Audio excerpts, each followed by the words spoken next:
Érase una época donde la moda no conocía límites, ni siquiera los de la cordura.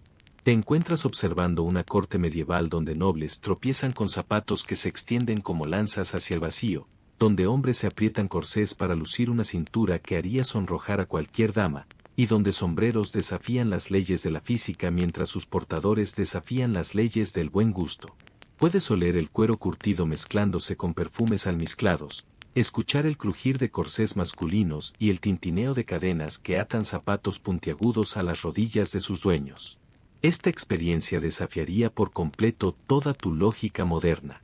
Aquí, la comodidad es el enemigo y el sufrimiento es sinónimo de elegancia. Verás cómo la vanidad medieval convirtió el simple acto de vestirse en una forma de tortura voluntaria, donde cada prenda era un desafío a la supervivencia y cada accesorio una declaración de guerra contra el sentido común. Así que, antes de que te acomodes, tómate un momento para darle a me gusta al video y suscribirte, antes de quedarte dormido en medio de este viaje en el tiempo. Y dime, ¿desde dónde estás desvelado? Comparte tu ubicación y hora local en los comentarios. Ahora, baja las luces, y adentrémonos en el viaje de esta noche juntos. Encuentras en el siglo XIV, respirando el aire espeso de una corte europea donde el humo de las antorchas se mezcla con el aroma penetrante de los perfumes almizclados y el sudor mal disimulado de nobles que no se han bañado en semanas. Aquí, en este universo de privilegios dudosos y vanidad desmedida, tus pies están siendo torturados por la moda más absurda que haya concebido la humanidad, los zapatos en punta. Olvida cualquier noción moderna de comodidad o sentido común. En esta época, el calzado no existe para proteger tus extremidades del frío húmedo de los castillos de piedra, sino para demostrar cuán ridículamente lejos puedes llegar por el prestigio social. Sientes como tus dedos se comprimen contra la punta alargada de cuero, una extensión antinatural que se estira ante ti como el pico de un ave prehistórica. El material cruje con cada paso, y tus pies sudan dentro de estas cárceles de vanidad mientras caminas por los pasillos de mármol resbaladizo. La competencia es feroz y completamente demencial. Los nobles compiten por quien puede lucir los zapatos más largos, como si la longitud de sus puntas fuera proporcional a su importancia en la jerarquía feudal. Has visto a condes con zapatos tan extensos que necesitan ayuda para subir escaleras, y a duques que literalmente tropiezan con sus propios pies al intentar hacer una reverencia elegante. El sonido que producen al caminar es una sinfonía de golpes secos contra el suelo, como una procesión de pájaros carpinteros enloquecidos. Durante el reinado de Eduardo III en Inglaterra, esta moda alcanzó proporciones tan absurdas que el rey tuvo que dictar leyes suntuarias para controlar la longitud permitida según el rango social. Los plebeyos podían usar puntas de máximo 2 pulgadas, mientras que los nobles podían extenderse hasta 2 pies y medio. Imagínate, había inspectores reales midiendo zapatos como si fueran arquitectos supervisando la construcción de una catedral. La técnica de fabricación de estos instrumentos de tortura requería habilidades de ingeniería casi medievales. Los zapateros rellenaban las puntas con musgo, crin de caballo o incluso huesos de ballena para mantener la forma. Puedes sentir cómo estos materiales se comprimen bajo el peso de tus pasos, creando una sensación esponjosa y extraña que te hace caminar como si pisaras sobre cojines empapados. El olor a cuero curtido se mezcla con el aroma rancio del relleno orgánico, creando una fragancia particular que te acompaña a donde quiera que vayas. Los efectos en tus pies son devastadores y permanentes. Tus dedos se deforman gradualmente, curvándose de manera antinatural para adaptarse a la forma puntiaguda. Los juanetes brotan como hongos después de la lluvia, y tus uñas se entierran en la carne circundante. Caminar se convierte en un ejercicio de equilibrio digno de un acróbata, especialmente cuando las puntas se enredan en las túnicas largas o se atoran en las grietas entre las piedras del suelo. La ironía es deliciosa, mientras más alto tu rango social, más ridículo te ves intentando navegar por el mundo real. Los campesinos, con sus botas simples y funcionales, pueden correr, saltar y trabajar, mientras tú, noble distinguido, necesitas un bastón para caminar por tu propio castillo sin caerte de bruces. Es como si la evolución hubiera decidido retroceder exclusivamente para la aristocracia. Pero aquí viene lo verdaderamente fascinante. Algunos nobles llegaron al extremo de atar sus puntas a las rodillas con cadenas de oro para poder caminar. Sí, cadenas. Como si fueran prisioneros de su propia vanidad, literalmente encadenados a una moda que los convertía en inválidos voluntarios. El tintineo metálico de estas cadenas se convierte en la banda sonora de tu caminar, un recordatorio constante de cuán lejos puede llegar la estupidez humana cuando se disfraza de elegancia. El proceso de ponerse y quitarse estos zapatos es todo un ritual. Necesitas ayuda, por supuesto, porque doblar las rodillas con esas extensiones es prácticamente imposible. Tus sirvientes deben tirar de las puntas mientras tú mantienes el equilibrio, como si estuvieran desenterrando zanahorias gigantes de tus pies.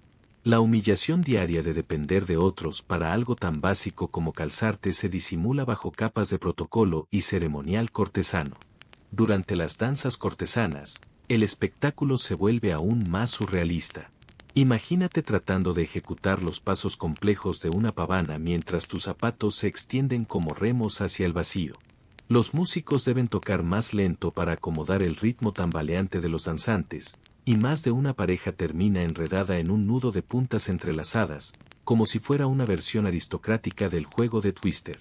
Despierta, el año 1365 te espera, y tus pies ya nunca volverán a ser los mismos. La moda ha ganado, la comodidad ha perdido, y tú caminas hacia el futuro con la gracia tambaleante de un flamenco borracho, exactamente como predijo la sabiduría popular de la época. Porque nada dice soy importante como la incapacidad total de caminar normalmente. Despídete de cualquier noción moderna sobre la masculinidad y prepárate para el encanto de los corsés masculinos. Te encuentras en el siglo XV, respirando el aire viciado de una alcoba noble donde el aroma a lavanda seca se mezcla con el olor penetrante del sudor masculino atrapado bajo capas de lino y cuero ajustado.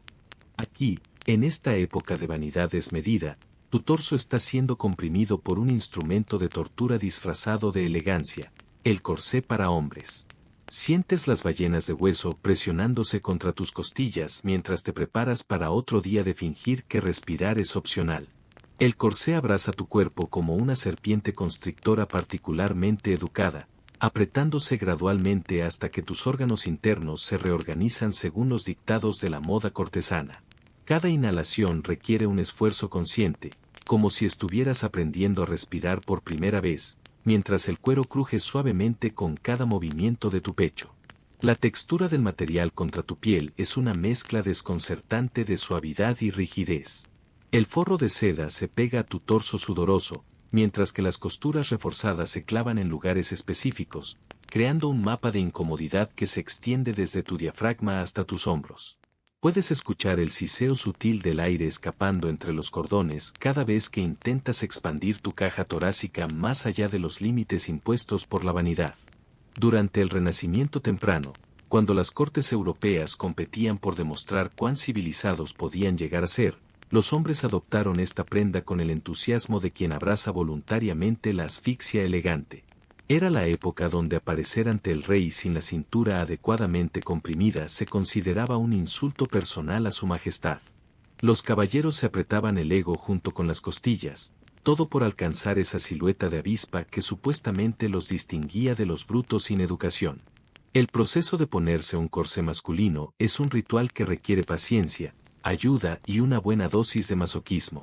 Tu criado personal tira de los cordones con la precisión de un torturador experimentado, ajustando la tensión hasta que tu cintura se reduce a proporciones que desafían la anatomía básica. El sonido de los cordones deslizándose a través de los ojales de metal crea una sinfonía de opresión que se convierte en la banda sonora de tu rutina matutina.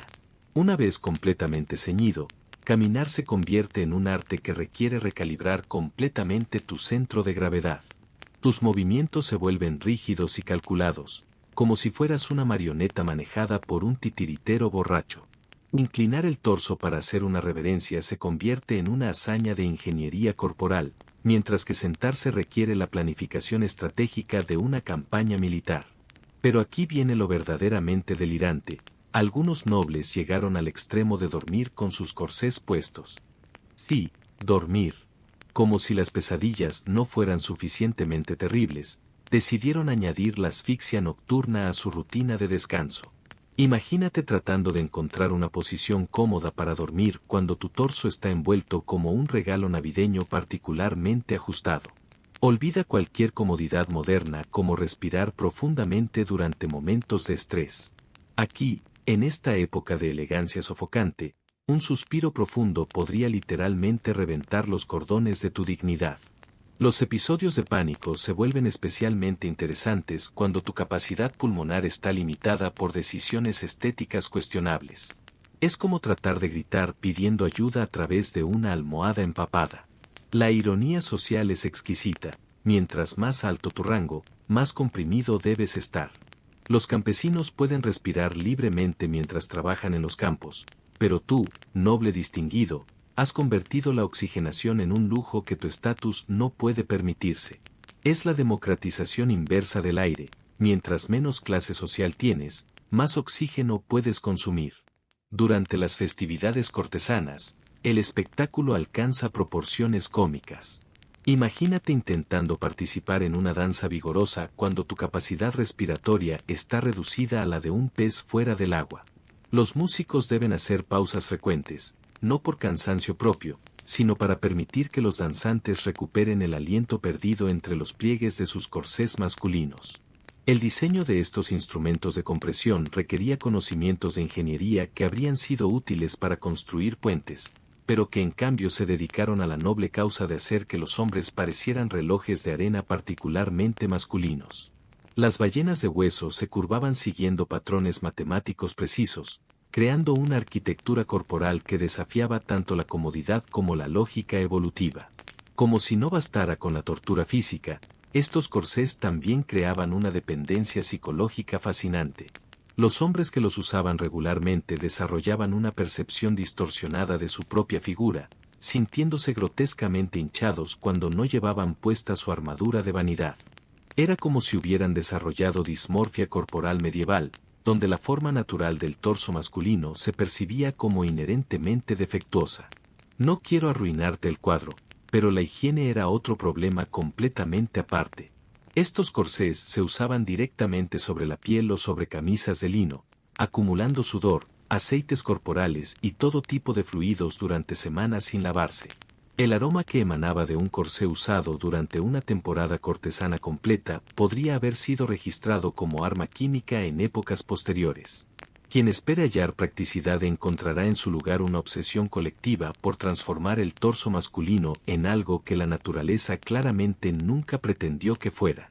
Era la cirugía estética medieval, pero con cordones en lugar de bisturí, y con resultados temporales que requerían mantenimiento diario. Rompe esa ilusión de que la elegancia medieval tenía algún sentido práctico. Te encuentras en pleno verano del siglo XIV, donde el calor sofocante convierte los castillos de piedra en hornos húmedos y el aire vibra con esa densidad pegajosa que hace que cada respiración se sienta como beber sopa caliente. Aquí, envuelto en capas interminables de piel de armiño, marta sibelina y zorro ártico, descubres que el prestigio social puede literalmente cocinarte vivo desde adentro. Sientes como el sudor se acumula entre las capas de piel, creando un microclima tropical dentro de tu propia vestimenta. La textura áspera del pelo animal se pega a tu piel húmeda, mientras que el cuero curtido exhala vapores rancios que se intensifican con cada grado de temperatura. Es como estar envuelto en una manta empapada hecha de animales muertos, pero con la elegancia suficiente para justificar tu lento proceso de deshidratación. Olvida cualquier noción moderna sobre vestirse según el clima.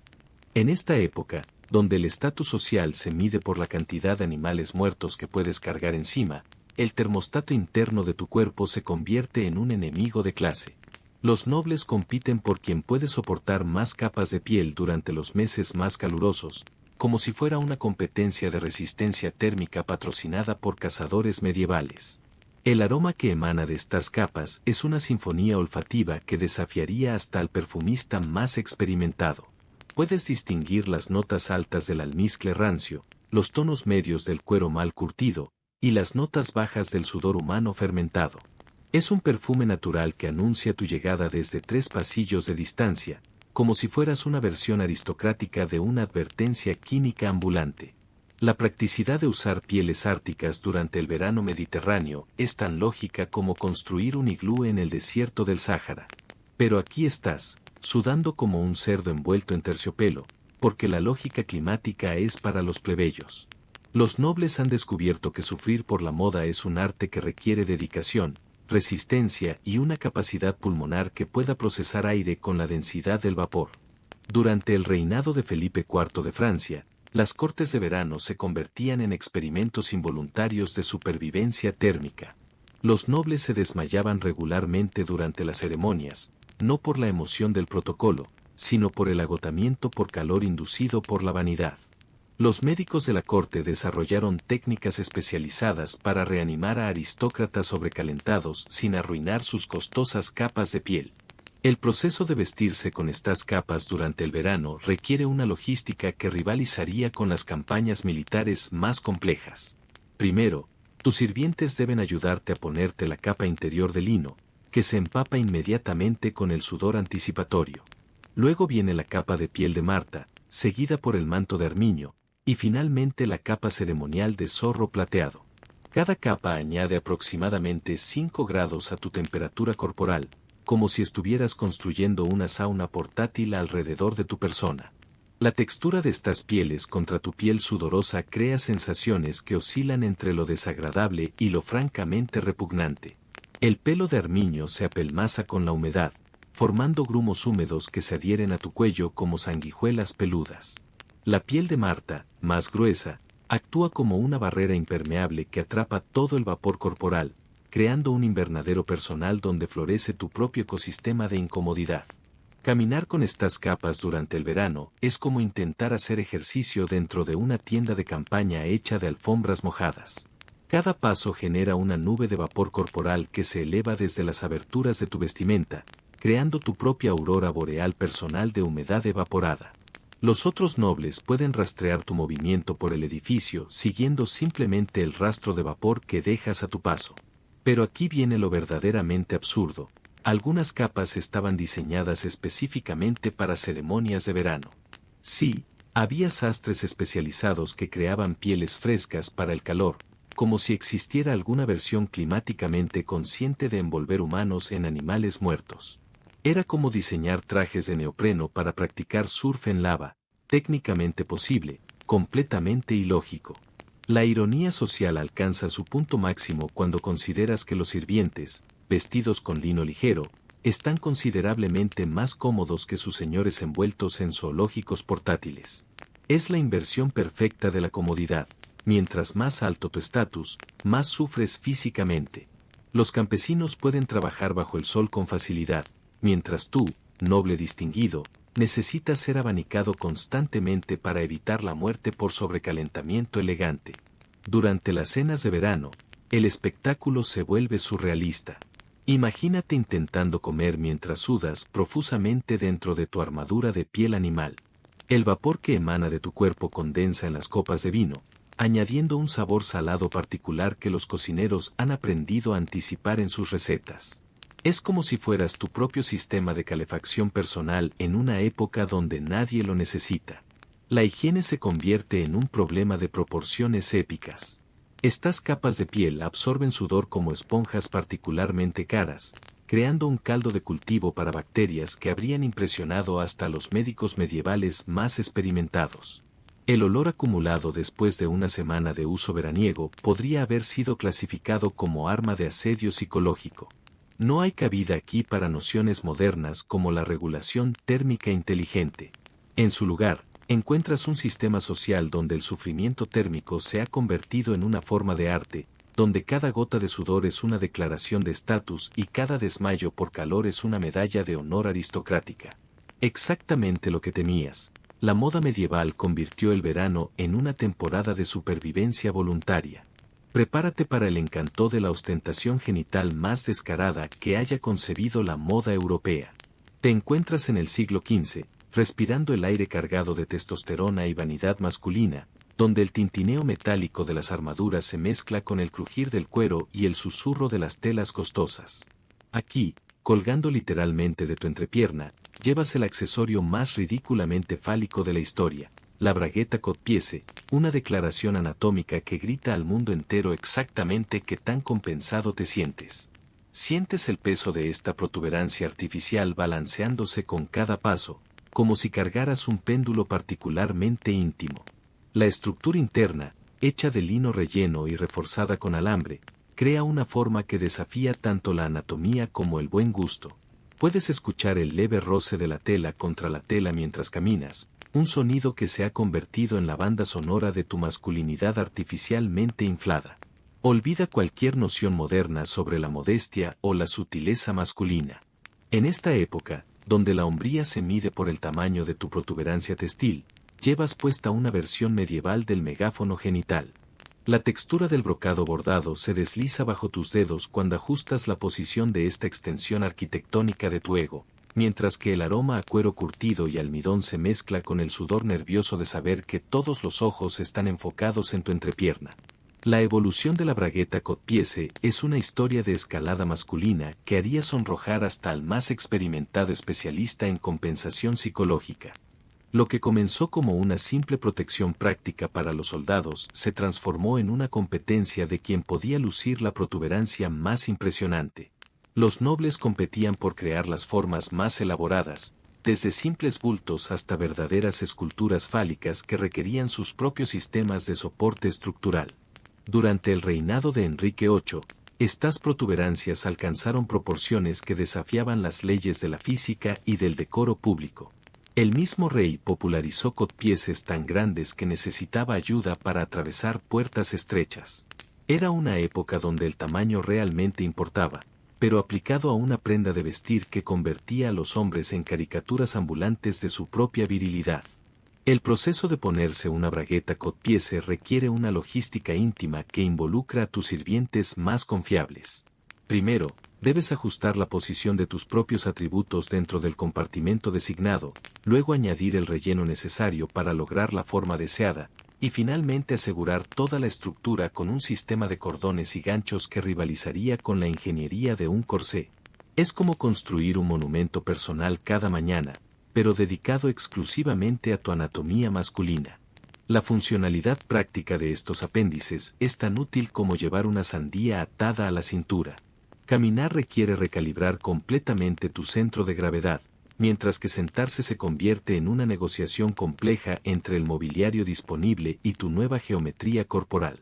Las escaleras presentan desafíos logísticos particulares, especialmente cuando tu protuberancia artificial decide tener vida propia y balancearse en direcciones impredecibles. Pero aquí viene lo verdaderamente delirante: algunos nobles usaban sus codpieces como bolsillos. Sí, bolsillos. Guardaban monedas, cartas de amor, y hasta pequeñas dagas en estos compartimentos íntimos. Era como convertir tu entrepierna en un armario personal, donde la practicidad se encontraba con la ostentación de la manera más íntima posible. Imagínate buscando cambio para una compra mientras toda la corte observa cómo rebuscas en tu anatomía artificial. La ornamentación de estas protuberancias alcanzó niveles de detalle que habrían impresionado a los mejores joyeros de la época. Bordados dorados, piedras preciosas incrustadas, y hasta pequeñas campanas que tintineaban con el movimiento. Era como si hubieran decidido convertir la zona más privada del cuerpo masculino en una exhibición de museo particularmente incómoda. Durante las danzas cortesanas, el espectáculo se volvía francamente hipnótico.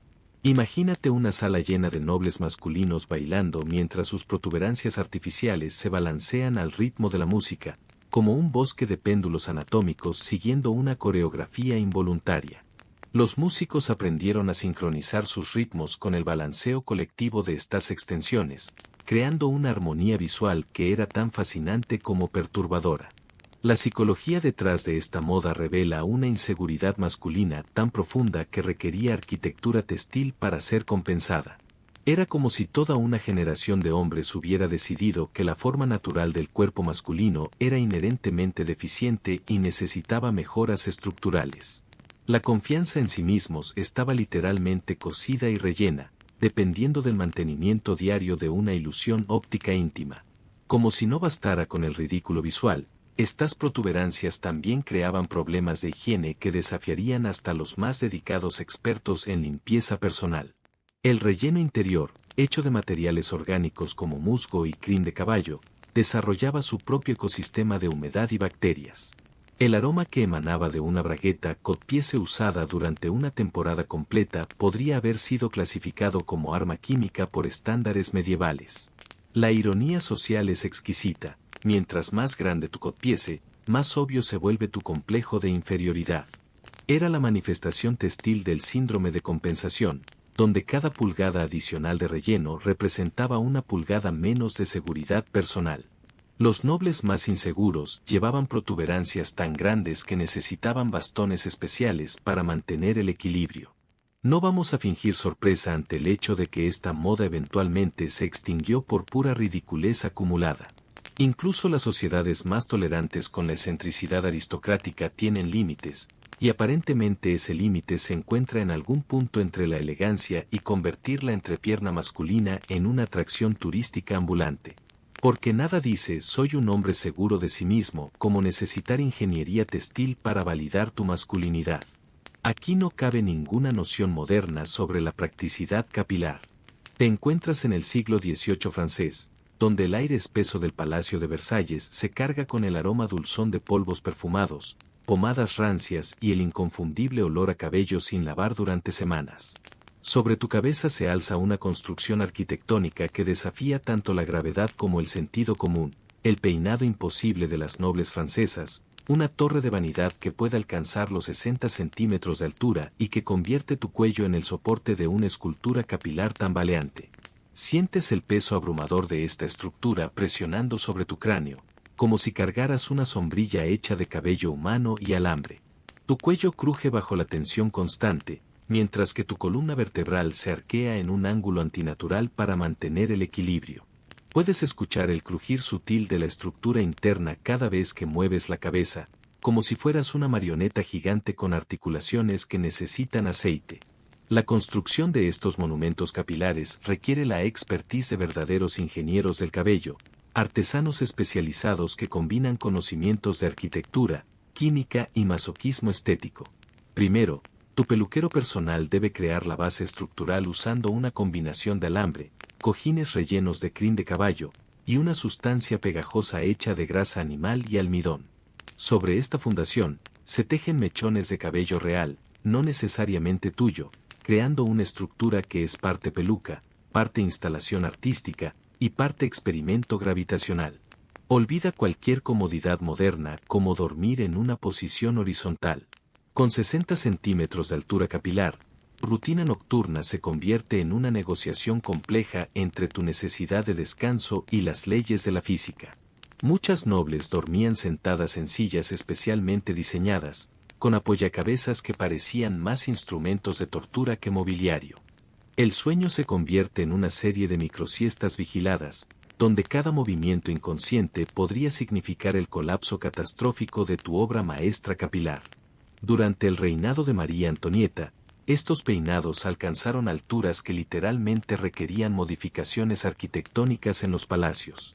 Las puertas se elevaron, los techos de los carruajes se extendieron, y se desarrolló un protocolo especial para que las damas pudieran entrar y salir de las habitaciones sin decapitar accidentalmente sus creaciones capilares.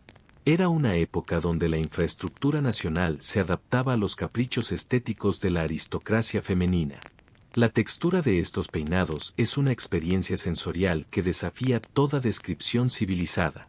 Puedes sentir cómo los mechones se apelmazan con pomadas ranciadas, creando una masa pegajosa que atrapa polvo, insectos pequeños y ocasionalmente pequeños objetos que caen del techo. La humedad se acumula en las capas internas, creando un microclima tropical donde prosperan bacterias que habrían fascinado a los científicos de la época, si hubieran tenido microscopios suficientemente potentes. Pero aquí viene lo verdaderamente fascinante: estos peinados se mantenían durante semanas, a veces meses, sin deshacerse. Era como llevar una instalación de arte temporal permanente, donde cada día añadían nuevas capas de mugre, aceite corporal y deterioro orgánico. Las damas desarrollaban técnicas especializadas para rascarse el cuero cabelludo usando palillos largos, creando canales de ventilación que ayudaban a aliviar la presión acumulada. Caminar con estas torres capilares requiere recalibrar completamente tu relación con el espacio vertical. Debes calcular constantemente la altura de marcos de puertas, la presencia de lámparas colgantes, y la proximidad de ramas de árboles cuando caminas por los jardines. Es como vivir con una antena personal que constantemente amenaza con enredarse en la arquitectura circundante. La ornamentación de estos peinados alcanzó niveles de complejidad que habrían impresionado a los mejores escenógrafos teatrales. Flores artificiales, plumas exóticas, pequeñas figuras de porcelana, y hasta miniaturas de barcos navegando en mares de cabello rizado. Algunas nobles llevaban recreaciones completas de batallas navales en sus cabezas, como si hubieran decidido convertir su cuero cabelludo en un museo de historia militar. Durante las cenas formales, estos peinados creaban desafíos logísticos que requerían una reingeniería completa del protocolo social. Las sillas debían ser más bajas, las mesas más altas, y los sirvientes entrenados en técnicas especiales para servir alimentos sin derribar las construcciones capilares. Era como organizar banquetes en un bosque de esculturas vivientes particularmente frágiles. La higiene de estos peinados era un problema de proporciones épicas que desafiaría hasta a los expertos modernos en control de plagas. Después de semanas sin lavar, estas estructuras se convertían en ecosistemas completos donde prosperaban piojos, pulgas, y ocasionalmente pequeños roedores que encontraban refugio en las capas más profundas. Algunas damas desarrollaban infecciones del cuero cabelludo tan severas que requerían intervención médica. Como si no bastara con los problemas de mantenimiento, estos peinados también presentaban riesgos de incendio que hoy serían considerados inaceptables por cualquier código de seguridad. Las velas de los candelabros representaban una amenaza constante, y más de una noble terminó con su obra maestra capilar convertida en antorcha involuntaria. Era como caminar por la vida con un bosque seco y altamente inflamable creciendo directamente de tu cabeza. La psicología detrás de estos peinados revela una competencia femenina tan intensa que requería ingeniería estructural para ser expresada. Cada centímetro adicional de altura representaba una declaración de estatus que podía ser medida literalmente con regla. Era la versión femenina de una carrera armamentística, pero librada en el campo de batalla del cabello femenino. Perdón si aplasto fantasías, pero la realidad es que estas construcciones capilares eran tan frágiles como impresionantes. Un movimiento brusco, una corriente de aire fuerte, o simplemente el peso acumulado podían causar colapsos estructurales que dejaban a las damas literalmente despeinadas en el sentido más literal y catastrófico del término. Era arquitectura capilar construida sobre cimientos de vanidad y mantenida por pura fuerza de voluntad estética. Bien vale decir, sin adornos ni nostalgia, que la humildad cristiana medieval encontró su expresión más peligrosa en el diseño de hábitos monásticos. Te encuentras en el siglo XII, respirando el aire húmedo y frío de un monasterio benedictino, donde el aroma a incienso se mezcla con el olor penetrante de lana mojada y el sudor de la devoción. Aquí, envuelto en metros interminables de tela tosca, descubres que el camino hacia la salvación puede ser literalmente mortal cuando tu túnica arrastra por el suelo como la cola de un cometa textil particularmente devoto. Sientes como la pesada lana rosa contra las piedras del suelo mientras caminas, creando un sonido de arrastre constante que se convierte en la banda sonora de tu vida contemplativa. El dobladillo de tu hábito se extiende al menos 30 centímetros más allá de tus pies, como si fueras una sombra textil que se niega a seguir las proporciones de tu cuerpo. Puedes escuchar el susurro constante de la tela against las baldosas de piedra, un recordatorio perpetuo de que cada paso es una negociación entre la piedad y las leyes básicas del movimiento humano. La textura de estos hábitos desmedidamente largos es una lección de humildad táctil que se extiende mucho más allá de su propósito espiritual. La lana sin procesar raspa contra tu piel con cada movimiento, mientras que el peso de las capas adicionales convierte cada desplazamiento en un ejercicio de resistencia física. El material absorbe la humedad del ambiente monástico, creando una sensación perpetua de cargar una manta empapada que se adhiere a tu cuerpo como una segunda piel particularmente incómoda. Olvida cualquier comodidad moderna como caminar sin planificar cada paso. En esta época, donde la modestia se medía por la cantidad de tela que podías arrastrar dignamente, el simple acto de moverse requiere una coordinación que haría palidecer a los bailarines más experimentados. Debes calcular constantemente la longitud de tu túnica, la altura de los escalones, y la presencia de obstáculos que podrían convertir tu devoción en una caída catastrófica. Durante la época de San Bernardo de Claraval, estos hábitos alcanzaron longitudes que desafiaban tanto la practicidad como la supervivencia básica. Los monasterios cistercienses competían por demostrar cuál orden podía alcanzar mayor humildad textil, como si la proximidad a Dios fuera proporcional a la cantidad de metros de tela que podías manejar sin tropezar. Era una carrera espiritual medida en varas de lino y contabilizada en tropiezos evitados por milagro divino. El proceso de caminar con estos hábitos requiere una técnica especializada que los novicios deben aprender como parte de su formación religiosa. Primero, debes levantar ligeramente el dobladillo con una mano mientras mantienes la otra libre para hacer la señal de la cruz cuando sea necesario. Luego, cada paso debe ser calculado para evitar pisar tu propia túnica, lo que requiere una coordinación que convierte el simple acto de ir a maitines en una peregrinación personal llena de obstáculos textiles. Pero aquí viene lo verdaderamente inspirador desde una perspectiva de fe mal interpretada. Algunos monjes consideraban los tropiezos como pruebas enviadas por la providencia. Cada caída era una oportunidad de reflexionar sobre la humildad, cada tropiezo una lección sobre la fragilidad humana. Era como si hubieran convertido el masoquismo textil en una forma de oración ambulante, donde cada rasguño con el suelo se transformaba en una ofrenda involuntaria. Las escaleras monásticas se convertían en verdaderos campos de prueba para estos hábitos desmedidos. Subir requería recoger metros de tela como si fueras una novia medieval particularmente devota, mientras que bajar presentaba riesgos que habrían hecho reflexionar hasta los más dedicados buscadores de martirio. Más de un monje encontró su vocación celestial prematuramente debido a un encuentro desafortunado entre su túnica y la gravedad. Durante las procesiones religiosas, el espectáculo se volvía francamente hipnótico. Imagínate una fila de monjes avanzando lentamente, cada uno arrastrando su propia alfombra personal de lana, creando un río textil que se desliza por los pasillos del monasterio como una serpiente particularmente piadosa. El sonido colectivo del arrastre creaba una sinfonía de devoción que podía escucharse desde el campanario. La funcionalidad práctica de estos hábitos era tan útil como usar una cortina como pantalón. Las actividades diarias del monasterio, desde copiar manuscritos hasta trabajar en los huertos, se convertían en ejercicios de logística textil que requerían planificación estratégica. Los scriptoriums desarrollaron mesas especiales con ganchos para mantener los dobladillos elevados, mientras que los jardines monásticos se diseñaban con senderos extra anchos para acomodar la envergadura textil de los hermanos. Como si no bastara con los riesgos cotidianos, estos hábitos también presentaban peligros específicos relacionados con el fuego. En una época donde las velas eran la única fuente de iluminación nocturna, caminar con metros de tela arrastrando era como moverse por la vida con una mecha gigante permanentemente encendida. Más de un monasterio experimentó incendios que comenzaron con un hermano particularmente devoto acercándose a un candelabro. La higiene de estos hábitos era un problema que desafiaría hasta a los santos más tolerantes con la suciedad. Los dobladillos arrastraban todo lo que encontraban en su camino: barro, restos de comida, pequeños animales muertos, y toda clase de debris monástico.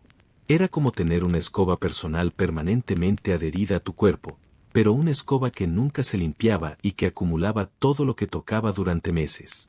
La psicología detrás de estos diseños revela una comprensión de la humildad tan extrema que requería ingeniería textil para ser expresada adecuadamente.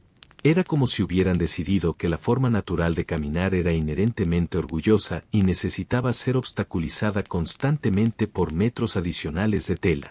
La confianza en el propio equilibrio se convertía en una forma de vanidad que debía ser combatida diariamente con tropiezos controlados. No quiero arruinarte el cuadro de la devoción medieval, pero la realidad es que estos hábitos mataron más monjes por accidentes domésticos que por martirio religioso. Las crónicas monásticas están llenas de referencias a hermanos que encontraron a Dios de manera prematura debido a encuentros desafortunados entre sus túnicas y la arquitectura monástica. Era piedad práctica llevada hasta sus consecuencias más literalmente fatales. Destierra de tu mente cualquier noción romántica sobre la belleza natural medieval. Te encuentras en el siglo XV italiano, respirando el aire perfumado con esencias de almendra amarga y el olor químico penetrante de las pinzas calientes, donde el concepto de atractivo femenino ha evolucionado hacia algo que desafiaría hasta a los cirujanos plásticos más creativos de la modernidad. Aquí, frente a un espejo de metal pulido que refleja tu imagen distorsionada, descubres que el ideal de belleza requiere literalmente arrancarte pedazos de la cara para alcanzar la perfección estética. Sientes el dolor punzante de las pinzas metálicas mientras arrancas meticulosamente cada vello de tus cejas, creando una frente despejada que se extiende hacia atrás como una pradera facial particularmente despoblada. La piel irritada se inflama con cada pelo extraído, mientras que pequeñas gotas de sangre marcan los folículos más resistentes. Puedes escuchar el sonido seco de los vellos siendo arrancados de raíz, como si fueras una gallina siendo desplumada con fines estéticos. La textura de tu frente recién depilada es una experiencia sensorial que oscila entre lo extraño y lo francamente perturbador. La piel, normalmente protegida por el vello natural, se siente expuesta y vulnerable, como si hubieras eliminado una capa de defensa natural contra los elementos. El aire frío del castillo golpea directamente contra esta superficie desnuda, creando una sensación de vulnerabilidad que se extiende desde tu línea capilar hasta tus párpados superiores. Olvida cualquier comodidad moderna como conservar las características faciales que la naturaleza te otorgó. En esta época, donde la frente alta se consideraba signo de inteligencia superior y refinamiento aristocrático, el proceso de depilación se extiende mucho más allá de las cejas. Debes arrancar también parte del cabello de la línea frontal, creando una frente que se alza como un acantilado facial hacia territorios nunca antes explorados por la luz solar directa. Durante el Renacimiento temprano, este ideal de belleza alcanzó proporciones que literalmente requerían mapas anatómicos para ser ejecutado correctamente. Las damas nobles contrataban especialistas en depilación que trabajaban con la precisión de cartógrafos faciales, midiendo proporciones y calculando ángulos para crear frentes que cumplieran con los estándares matemáticos de la belleza renacentista. Era como tener un arquitecto personal dedicado exclusivamente a rediseñar tu rostro según las tendencias estéticas del momento. El proceso de depilación facial se convertía en un ritual de tortura elegante que podía durar horas. Primero, debes aplicar compresas calientes para abrir los poros y facilitar la extracción, luego proceder con las pinzas pelo por pelo, creando patrones geométricos que habrían impresionado a los matemáticos de la época. El dolor se acumula gradualmente, como si tu rostro fuera un mapa donde cada folículo eliminado representa un territorio conquistado por la vanidad. Pero aquí viene lo verdaderamente fascinante desde una perspectiva de masoquismo estético. Algunas damas utilizaban técnicas de depilación química que involucran sustancias tan corrosivas que hoy serían clasificadas como productos de limpieza industrial. Mezclas de cal viva, arsénico y orina fermentada se aplicaban sobre las áreas a depilar, creando una reacción química que eliminaba el vello pero también varias capas de piel circundante. La funcionalidad social de estas frentes gigantes era tan práctica como usar una vela para iluminar el océano. Sin embargo, se suponía que esta expansión facial demostraba inteligencia superior, como si el tamaño del área frontal fuera proporcional a la capacidad cerebral. Era la frenología medieval aplicada a la moda, donde cada centímetro cuadrado de frente desnuda representaba un punto adicional de coeficiente intelectual aristocrático. Las técnicas de mantenimiento de estas frentes depiladas requerían una dedicación diaria que rivalizaba con las rutinas de los monjes más devotos. Cada mañana debías inspeccionar minuciosamente el área depilada en busca de vellos rebeldes que hubieran tenido la audacia de crecer durante la noche. Era como mantener un jardín facial donde cualquier crecimiento no autorizado debía ser eliminado inmediatamente para preservar la perfección estética. Durante las ocasiones sociales, estas frentes se convertían en verdaderas pistas de aterrizaje para la atención masculina. Los pretendientes evaluaban a las damas midiendo literalmente el área de frente disponible, como si estuvieran comprando terreno facial. Era un mercado inmobiliario anatómico donde el valor se cotizaba en centímetros cuadrados de piel desnuda estratégicamente ubicada. Como si no bastara con la depilación, algunas damas complementaban el look con técnicas de blanqueamiento que utilizaban polvos de plomo y mercurio para crear una palidez fantasmal que contrastara dramáticamente con sus frentes despejadas. Era como convertirse en un lienzo viviente donde la cara se transformaba en una obra de arte tóxica que lentamente envenenaba a su portadora. La psicología detrás de este ideal de belleza revela una relación con la feminidad tan compleja que requería ingeniería facial para ser expresada. Era como si hubieran decidido que los rasgos naturales femeninos eran inherentemente deficientes y necesitaban ser rediseñados según especificaciones aristocráticas. La confianza en la propia apariencia natural se convertía en una forma de vulgaridad que debía ser corregida mediante depilación sistemática. La higiene de estas frentes depiladas presentaba desafíos únicos que habrían desconcertado hasta los dermatólogos más experimentados. Sin la protección natural del vello, la piel se volvía extremadamente susceptible a infecciones, erupciones, y todo tipo de problemas dérmicos que se intensificaban con cada sesión de depilación. Era como mantener una herida abierta permanente en la cara, pero una herida considerada hermosa por los estándares de la época. Durante el invierno, estas frentes despejadas se convertían en verdaderas pistas de hielo facial donde el frío golpeaba directamente contra la piel desprotegida. Las damas desarrollaban técnicas especializadas para cubrir estas áreas sin arruinar el efecto estético, usando velos tan delicados que proporcionaban más valor decorativo que protección real. Exactamente lo que temías. La moda medieval transformó el rostro femenino en un proyecto de construcción permanente, donde cada día requería mantenimiento, renovación y una tolerancia al dolor que habría impresionado hasta los torturadores profesionales de la época. Porque nada dice soy naturalmente hermosa como arrancar sistemáticamente todo lo que la naturaleza puso en tu cara. No quiero arruinarte el cuadro, pero ese sombrero medieval que imaginas, coqueto, tal vez con una pluma, no es más que una inocente ilusión inspirada por cuentos de hadas y series de bajo presupuesto. La realidad, querido oyente somnoliento, se posa sobre tu cabeza como una enorme estructura de tela, fieltro, lana o incluso piel de animal curtido, y te aprieta las sienes con la tenacidad de una promesa mal hecha. Te encuentras en una plaza del siglo XV, tal vez en Brujas, con los adoquines húmedos bajo tus pies y un aire espeso con el aroma denso del estiércol fresco mezclado con pan de centeno tostado en horno de leña. A tu alrededor, murmullos en flamenco, risas apagadas, un carruaje que chirría con la rueda descentrada, y un campanero desganado que marca la hora con un tono más resignado que solemne. Y tú llevas un genin, ese sombrero cónico de proporciones francamente ridículas, tan alto que ya no sabes si caminas sobre tus pies o sobre el ego de algún modisto malicioso. Tu cuello sufre. La tela, decorada con pequeñas perlas y una gasa traslúcida que cae por detrás como cola de cometa real, ondea suavemente con la brisa. El problema es que esa brisa huele a queso fermentado y a grasa de cebo, así que lo de suavemente es, digamos, relativo. Rompe esa ilusión de que el sombrero era un complemento bonito. No lo era. Era un símbolo de estatus y tortura. El genin, especialmente en la corte borgoñona, alcanzaba alturas de hasta 90 centímetros. Sí, casi 1 metro. Más que tu espada, más que tus esperanzas, más que tu capacidad para entrar por la puerta sin agachar la cabeza. Ahora, si eres hombre, no creas que te libras de la ridiculez. Ah, no. Tú llevas un chaperón. No, no es un acompañante de confianza, sino un sombrero con tantas vueltas y nudos que parece que alguien te ha envuelto una serpiente muerta alrededor del cráneo. Tiene colas largas, a veces 2, a veces más, que te cuelgan como si llevaras el adorno de un cortinero real.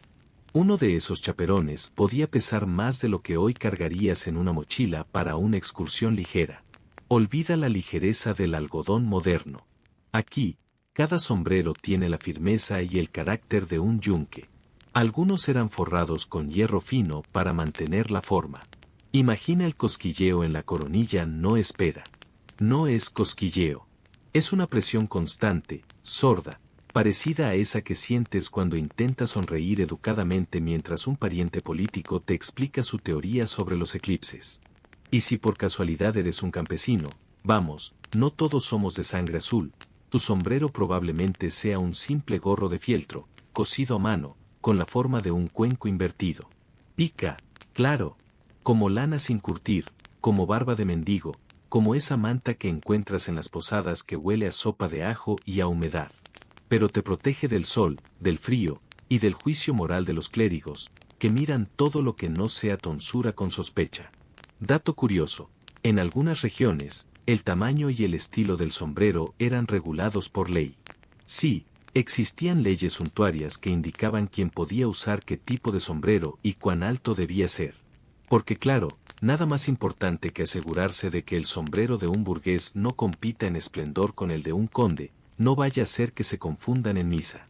Perdón si aplasto fantasías, pero muchas de estas piezas eran tan poco funcionales que se caían con el viento más flojo. Por eso verás, en algunas miniaturas medievales, a damas sujetándose el sombrero con ambas manos mientras caminan. No por coquetería, sino porque una ráfaga podía convertir su tocado en un proyectil decorado. Ah, y si tienes calor, pues te aguantas. Algunos sombreros se usaban incluso en pleno agosto, en castillos de piedra cerrados, donde el aire apenas se movía y donde el olor a cera, sudor y almizcle era más intenso que el sermón de un confesor en Cuaresma. No hay cabida aquí para nociones modernas como ropa funcional o diseño ergonómico. Tu cabeza transpira, sí. Sientes como la humedad se acumula en la nuca, como el lino del tocado interior se pega como lengua de gato a tu piel. Tratas de mover la cabeza y oyes un crujido. ¿Tu cuello? No, no.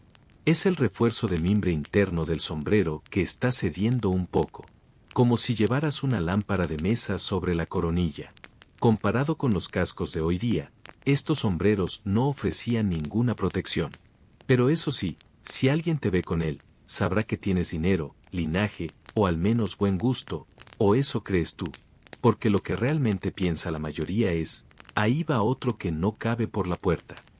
Uno de los momentos más deliciosamente absurdos lo encuentras en los banquetes. La etiqueta exigía que los sombreros se mantuvieran puestos, salvo en presencia real. Así que te ves comiendo sopa de nabo, con tu cabeza ladeada para no mojar el borde del tocado en el caldo. Una cuchara en la mano, la otra sosteniendo tu sombrero para que no se caiga. Y la barba, si eres varón, rozando la pluma del sombrero del comensal de al lado. Ah, el glamour. Ahora, no vamos a fingir sorpresa al decir que muchos de estos sombreros eran reciclados. Una vez pasada la moda, se cortaban, se cosían, se convertían en otras piezas. Es decir, lo que hoy llamamos upcycling, ellos lo hacían por necesidad. A falta de Sara, buenas eran las tijeras y un poco de imaginación. Y la tela. Oh, la tela. Satén, brocado, lino bordado con hilos dorados, incluso pequeños espejitos incrustados para reflejar la luz de las antorchas. Todo con una elegancia que solo alguien que nunca ha subido escaleras con eso puesto puede apreciar. Pero bien vale decir, sin adornos ni nostalgia, estos sombreros eran un desastre arquitectónico textil. La moda medieval, al menos en la parte alta del cuerpo, no aspiraba a la comodidad, sino al asombro. Y vaya que lo lograba. Una noble bien vestida podía parecer una catedral ambulante, un cortesano, una alegoría del exceso. Si alguien de hoy cayera allí por error, pensaría que ha aterrizado en una convención de cosplay especialmente entusiasta. Y antes de que cierres los ojos, déjame dejarte con un pensamiento. En el siglo XV, un sombrero podía hablar más alto que tú. Literalmente. Despierta, año 1375, la moda te espera en todo su esplendor o su total ausencia de criterio. Te encuentras en una callejuela de Florencia, con el empedrado aún húmedo por la lluvia nocturna, y un aire que lleva el aroma de pan recién horneado, cera de abeja caliente, y ese inconfundible olor a humanidad apretada que también conoces de los baños públicos romanos, aunque sin el baño. Tu cuerpo, acostumbrado a tejidos sintéticos y zapatillas con suela ergonómica, está a punto de descubrir la delicia de unas calzas ajustadas. Muy ajustadas. Tan ajustadas que cada movimiento te recuerda que tus piernas no fueron diseñadas para convertirse en el centro de atención, ni en lienzos textiles. Y lo mejor, las llevas de dos colores distintos. Sí, una pierna roja, la otra verde. O azul y amarillo. O morado y marrón. El resultado es más propio de un bufón que de un ciudadano respetable, pero en este preciso instante, eso es lo que está de moda. No vamos a fingir sorpresa. Las calzas bicolores fueron durante más de un siglo el equivalente medieval de los jeans rotos o las zapatillas de diseñador con barro decorativo. Usarlas era una afirmación. Tengo tiempo, dinero y, por si no ha quedado claro, no me importa parecer una baraja andante. Rompe esa ilusión de que en la Edad Media todos vestían en tonos tierra por necesidad o humildad. Aquí, el color importa. El tinte cuesta. El rojo carmesí, por ejemplo, se obtenía del kermes, un insecto triturado. Y cada pierna diferente en color implicaba un proceso doble, una inversión, un riesgo. No había fábricas ni máquinas industriales. Todo era teñido a mano, con precisión, con errores, con manchas. Así que cuando paseas así por la plaza, lo haces no solo para lucir tus pantorrillas, sino también tu billetera. Tus piernas sudan bajo el lino y la lana. No hay cabida aquí para nociones modernas como telas transpirables. Y si alguna costura está mal hecha, la sientes de inmediato. Raspa como si llevaras puesta una lima de afilar espadas. Caminas y escuchas el leve crujido del hilo tensado. No es elegante, pero es auténtico. Olvida la elasticidad. Tus calzas no tienen spandex. Se ajustan por el simple y arcaico sistema de ser tan estrechas que necesitas ayuda para ponértelas. Literalmente, un sirviente, o dos. Tiras de tela sujetas con cordones que se amarran al jubón. Así es, tus pantalones están físicamente unidos a tu camisa. Algo así como un enterito, pero con ambiciones caballerescas. Cada vez que vas al baño, vives una experiencia litúrgica. Dato curioso. En muchas regiones, las calzas bicolores eran usadas también para señalar lealtad política o familiar. Como un escudo heráldico que se camina. ¿Apoyas a los Visconti? Pierna izquierda verde. ¿A los Medici? Derecha azul. Y cuidado de cruzarte con alguien que lleve los colores opuestos en una taberna con vino fuerte y poca paciencia.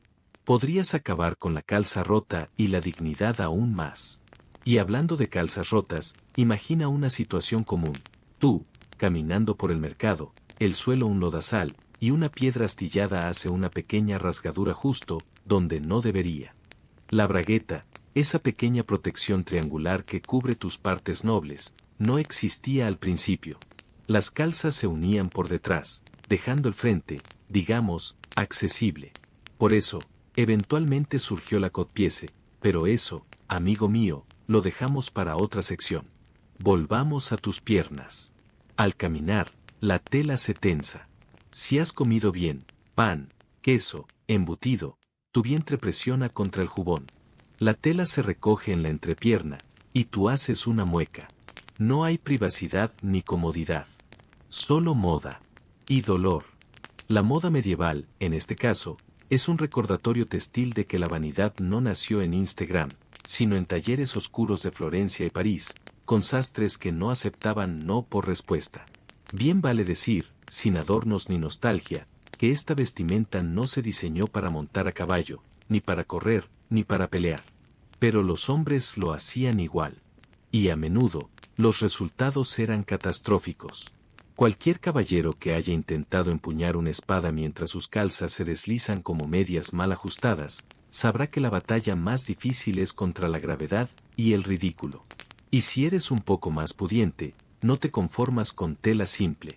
Buscas terciopelo, tal vez algo de brocado, incluso bordados mínimos en los bordes. Detalles que solo notan quienes te miran demasiado de cerca, pero que te hacen sentir parte de algo. De una moda. De una comunidad de piernas vistosas que se niegan a desaparecer entre la tierra y el polvo. Pero como si no bastara con eso, llega la moda del pantyhose, calzas con cortes laterales, dejando ver el tejido interior. Algo así como pantalones rotos, pero a propósito, con hendiduras simétricas, mostrando telas de colores opuestos como si fueran lenguas de fuego en tus muslos.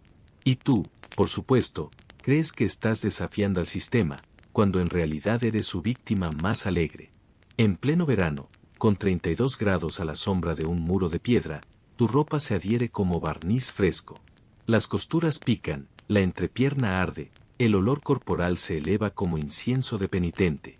No hay desodorante. Solo perfumes de aceite con lavanda y sándalo, que huelen muy bien en el frasco, pero en combinación con el sudor y la lana, bueno, digamos que nadie se desmaya de amor. Chiste breve, ¿cómo sabes si un noble medieval era rico? Por cuán ridículamente incómodas eran sus calzas. Si podía sentarse sin resoplar, probablemente era un campesino. Chiste de posada, calzas nuevas, piernas de reina, dice el sastre. Pero yo soy herrero, responde el cliente. Entonces más te vale no agacharte. Si alguna vez sueñas con el romanticismo medieval, recuerda esto, ni las armaduras eran cómodas, ni las calzas se ajustaban con facilidad, ni los colores eran discretos. Eran explosiones de ego cosidas con aguja e hilo, y tú, querido oyente, formas parte de esa historia ahora. Tus pasos hacen flap flap sobre las piedras, tus piernas cantan en rojo y azul, y alguien, en algún balcón, murmura algo que no entiendes, pero su tono es burlón. Así era la moda de piernas medievales, una mezcla de ostentación, dolor y absoluta entrega al juicio ajeno. Porque si tus piernas eran tu carta de presentación, más valía que gritaran a cuatro voces, aunque solo dijeran mírame, por favor, mírame antes de que me desmaye. Olvida todo lo que crees saber sobre sombreros elegantes. No estás en la Semana de la Moda de París ni en una boda real. Estás en pleno siglo XV, en una plaza de brujas, rodeado de un desfile de formas puntiagudas, rollizos tocados, y estructuras tan grandes como inestables, sostenidas por horquillas, rezos y una saludable dosis de fe.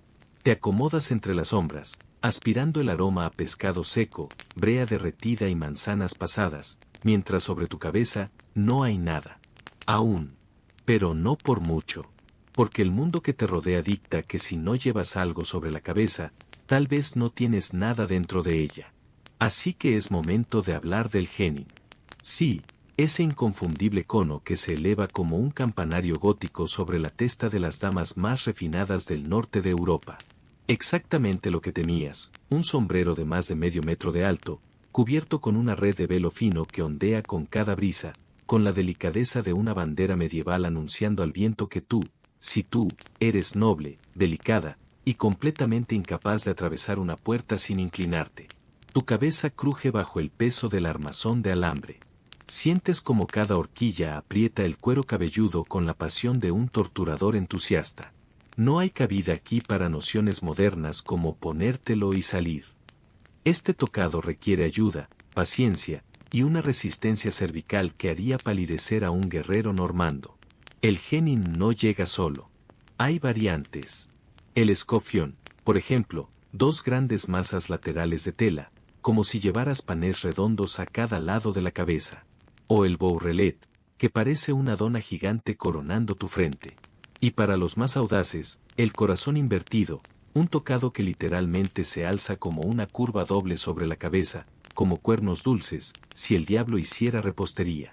Dato curioso, en Borgoña, el tamaño del tocado estaba limitado por ley, no por decencia, sino porque las señoras bloqueaban las vistas en misa. El sermón no podía competir con una torre de seda rosa chillón. No quiero arruinarte el cuadro, pero tu cuello ya empieza a doler. La tela rosa detrás de tus orejas, el alambre chirría cada vez que te giras, y cada paso en falso podría convertir tu genin en proyectil aéreo. Los niños huyen. Las gallinas también. Solo las demás damas fingen no verte, mientras ajustan disimuladamente sus propios velos. Bien vale decir que los hombres no se quedaban atrás. Ellos llevaban el chaperón. Un sombrero que nació como capucha y evolucionó hasta convertirse en un híbrido imposible entre turbante, bufanda y nudo gordiano. Si logras ponerlo correctamente, ganas prestigio. Si lo pones mal, pareces una oveja envuelta por accidente. Y por supuesto, no olvidemos las plumas. Cuanto más largas, mejor. Una pluma de garza blanca podía costar lo mismo que un cerdo. Imagina llevar el equivalente a un jamón en tu sombrero, solo para que la brisa del canal te lo arranque de un soplido y acabe flotando junto a los desperdicios del gremio de curtidores. Chiste suave, ¿cómo sabes que una dama es noble? ¿Por cuán alto tiene que agacharse para entrar en su propia casa? Chiste de costurera, señora, su tocado no cabe en la silla. Entonces trae otra silla, idiota. Y mientras tú luchas por mantener tu equilibrio, piensa en esto, la moda de la cabeza no era solo adorno. Era jerarquía visual.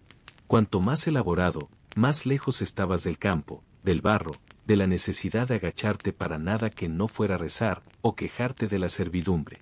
Aquí no cabe la idea de funcionalidad. Si tu tocado se cae, es culpa del viento, no del diseño.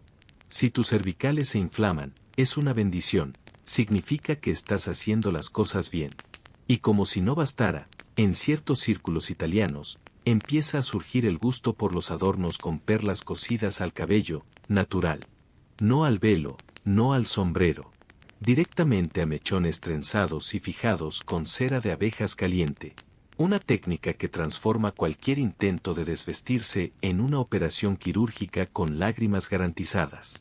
No vamos a fingir sorpresa, la coquetería medieval dolía. Pero dolía con gracia.